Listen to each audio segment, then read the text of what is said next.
Hello friends, welcome back to my channel. Murugar நம்மளோட இருப்பதற்கான அறிகுறிகள் அப்படின்னா, இப்போது நம்ம கடவுள்கிட்ட எத்தனையோ பிரார்த்தனைகள் செய்கிறோம்ல.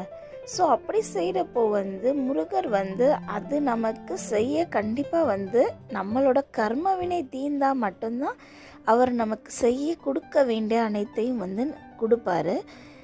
இது போக நான் ஏதாச்சும் ஒரு முறையில் நம்ம முருகர்கிட்ட கோச்சிக்கிட்டாலோ இல்லை ஏதாச்சும் ஒன்றுன்னா சில பல உயிரினங்கள் மூலமாக, அதாவது முருகருக்கு சம்மந்தப்பட்ட சேவலோ மயிலோ நம்ம கண்ணில் படும்.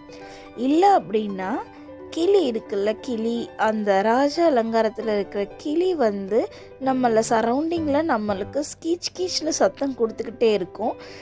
இது சில பேருக்கு கிளி அப்படிங்கிறது தெரியாது. ஸோ இதுவும் இதில் உள்ளடங்கி உள்ளது அப்படிங்கிறது நான் என்னோடய அனுபவத்தில் புரிஞ்சது. அப்புறம் பட்டர்ஃப்ளை, நம்ம கடவுளை விட்டு தூரமாக போகிறோன்னா கடவுள் கண்டிப்பாக நம்ம கிட்ட வருவார். ஸோ இந்த மாதிரி அனுபவங்கள் உங்களுக்கு இருந்தால் கண்டிப்பாக கமெண்ட்டில் சொல்லுங்கள். தேங்க்யூ ஃபார் வாட்சிங் மை வீடியோ ஃப்ரெண்ட்ஸ். தேங்க்யூ.